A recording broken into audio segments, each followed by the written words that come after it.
Hello friends, welcome to my YouTube channel. दोस्तों, technology के facts episode number 2 में आपका बहुत बहुत स्वागत है। तो चलिए वीडियो को शुरू करते हैं। दोस्तों, फैक्ट नंबर 1 आता है कैमरा के बारे में। क्या आपने कभी सोचा कि कैमरा को किसने क्रिएट किया था, कौन से साल में बनाया था, कैमरा दिखता कैसे था, उसकी पहली जो फ़ोटो थी वो दिखती कैसी थी, उस पहली फ़ोटो को खींचने का जो टाइम था वो कितना लगा था। तो कैमरा के जो इन्वेंटर है वो है लुइस डैग्यूरी, जिन्होंने बनाए हैं और इसे 1826 में बनाया गया था पहली बार। और आपको जानकर हैरानी होगी कि जब ये पहली फ़ोटो ले रहे थे तब टोटली इन्हें 8 आवर्स लगे थे। ये है वो कैमरा और ये है वो उनकी पहली तस्वीर। इस पहली तस्वीर को 8 आवर्स लगे थे पूरी एक फ़ोटो को खींचने के लिए।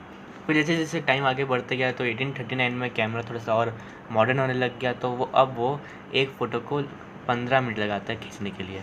अब तो बहुत एडवांस टेक्नोलॉजी आने लगी है। आपको पता ही होगा कि अब मॉडर्न ज़माने में कैमरा को 1 या 2 सेकंड लगते हैं फ़ोटो खींचने के लिए। फैक्ट नंबर 2 आता है क्रेडिट कार्ड के बारे में। दोस्तों, क्या आपने कभी सोचा कि क्रेडिट कार्ड कौन से साल में बनाया था और ये कैसे बना था? आपको तो लगता होगा कि ये 2002 या 5 में बन गया होगा और धीरे धीरे ये ग्लोबली फेमस हो गया, लेकिन ऐसा नहीं है। दरअसल कार्ड की चिप टेक्नोलॉजी 1986 में बन चुकी थी फ्रांस में, और इसको फॉलो किया था जर्मनी ने, और फिर ऐसे करते करते ये फॉलो हो गया पूरी वर्ल्ड वाइड, और आज क्रेडिट कार्ड बहुत फेमस हो गया है। फैक्ट नंबर 3 आता है एआई असिस्टेंट के बारे में। को आगे बढ़ाने से पहले मैं आपको एक एग्जांपल समझा देता हूँ।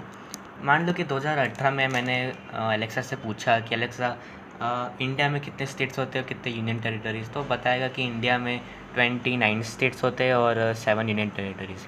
ठीक है, फिर वही जब मैंने 2020 में पूछा कि अब कितने होते हैं स्टेट्स और यूनियन टेरिटरीज़, तो वो बता देगा कि अब होते हैं 28 स्टेट्स और 8 यूनियन टेरिटरीज़। तब नहीं फ़र्क देगा कि 2018 में मैंने जो क्वेश्चन पूछा था उसका आंसर कुछ और 2020 में कुछ आंसर कुछ और। तो ऐसा कैसे हुआ? जब भी हम क्वेश्चन जो पूछते हैं एआई असिस्टेंट से, तो उसकी डायलॉग हिस्ट्री में चल जाते हैं और फिर वो डायलॉग हिस्ट्री क्लाउड में चल जाती है, एलेक्सा के अमेज़न के क्लाउड में चल जाती है। फिर वहाँ से जो रहते हैं वो चेक करते हैं कि इनका आंसर कैसा था, इनका सही था या नहीं था, तो वो थोड़ा सा अलग कर देते हैं। तो ऐसे ही जब उन्हें पता चला कि इंडिया में 28 स्टेट्स होने लग गए हैं और 8 यूनियन टेरिटरीज़, तो उन्होंने उसको अपडेट किया कि अब जब ये पूछेंगे कि तुमसे कि स्टेट्स कितने होते हैं, तब तुम्हें ये नहीं बताना है कि 29 स्टेट्स होते हैं, तुम्हें ये बताना है कि 28 स्टेट्स और 8 यूनियन टेरिटरीज होते हैं। फिर इसको अपडेट कर देते हैं और जब हम पूछते तो इसका आंसर हमें कुछ और मिल जाता है। फैक्ट नंबर 4 आता है, आपने कभी नोटिस किया है कि जब भी आप बुक के सामने जब कुछ रीड करते हो तो आप बहुत ही फास्ट रीडिंग करते हो, वही स्क्रीन के सामने थोड़ा सा आप स्लो कर पाते हो। तो ऐसा कैसे हुआ? तो ऐसा इसलिए हुआ क्योंकि हमारे सामने जो स्क्रीन है, हमारी जो स्क्रीन की लाइट है वो हमारी आँखों पे पहुंच जाती है, जिसके कारण हम ब्लिंक थोड़ा सा कम कर पाते हैं, और इसी के साथ हम जो रीडिंग स्पीड होती है स्क्रीन के सामने की वो थोड़ी सी स्लो हो जाती है। वही बुक की अगर हम बात करें तो बुक में तो होती नहीं है लाइट, तो वो हमारे आँखों पे नहीं जा पाती है, तो इसलिए हम बार बार ब्लिंक कर पाते हैं, जिसके कारण हम उस बुक के फास्ट रीडिंग कर पाते हैं। और एक और फैक्ट मैं आपको बता देता हूँ कि ग्लोबली 10% लोग ऐसे होते हैं, 10% लोग ऐसे होते हैं जो कि बुक से ज़्यादा स्क्रीन पे फास्ट रीडिंग कर पाते हैं। वही 90% लोग ऐसे होते हैं जो कि स्क्रीन पे रीडिंग जो होती है उनकी वो कम हो जाती है और बुक में फ़ास्ट रीडिंग हो जाती है, बहुत फास्ट। तो ऐसा हुआ है। और एक और फैक्ट मैं आपको बता देता हूँ, ये जो रीडिंग की जो स्पीड होती है वो 90 और 10% के बीच में, यानी कि मैं दोनों में स्क्रीन जो है वो मैं फास्ट कर देता हूँ, दोनों में, बुक और स्क्रीन पे। एक और फिर मैं आपको बता देता हूँ कि जब भी आप स्क्रीन के सामने रहते हो तो आपकी आंखें ब्लिंक होती है 20 टाइम्स पर मिनट में, और बुक के सामने 7 टाइम्स पर मिनट आपकी आंखें ब्लिंक होती है। आज का आखिरी फैक्ट है जीपीएस के बारे में।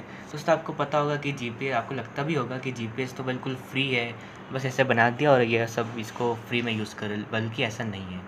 एग्जाम्पल के तौर पर हम गूगल को मान लेते हैं, क्योंकि गूगल ग्लोबली जीपीएस देता है हमें फ्री में, पर गूगल को रोज़ $2 मिलियन $2 मिलियन देने पड़ते हैं अमेरिकन टैक्स रेवेन्यू को, क्योंकि वो जीपीएस पूरे ग्लोबली फ्री दे रहा है, इसलिए उसको टैक्स देना पड़ता था।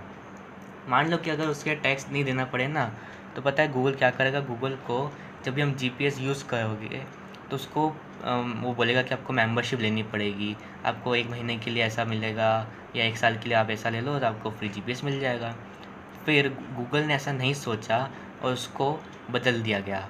अब गूगल आपको फ्री देता है और रोज़ उसको $2 मिलियन देने पड़ते हैं अमेरिकन टैक्स रेवेन्यू को।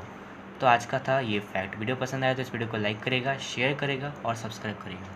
Thanks for watching this video.